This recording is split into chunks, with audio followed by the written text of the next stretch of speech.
તો હવે મારે ઉતરવાનું છે અહીંયા. આ રીતે ટેપ કરીને ઉતરવાનું.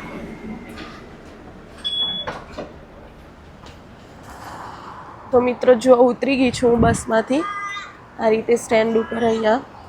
હવે મારે છે ને પેલી બાજુ સ્ટેન્ડ ઉપર જવાનું છે. ત્યાં મારી નેક્સ્ટ બસ આવશે.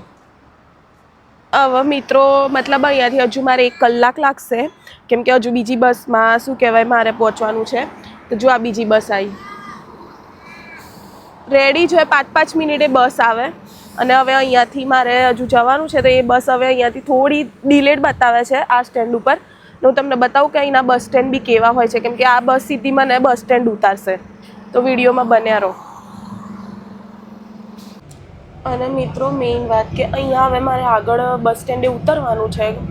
તો મારે છે ને અહીંયા અંદર કંડક્ટર નથી. જુઓ, મારે છે ને આ સ્ટોપ દબાવવાનું. આ દબાવીશ ને એટલે આગળ બસ ઊભી રહેશે.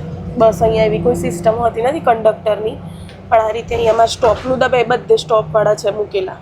આ સ્ટોપ દબાવી દો એટલે બસ આગળ ઊભી રહી જાય. જ્યાં બસ સ્ટેન્ડે આપણે ઉતરવાનું હોય આગળ ત્યાં બસ ઊભી રહે. તો એ સિસ્ટમ છે અહીંયા. કંડક્ટર નથી હોતા.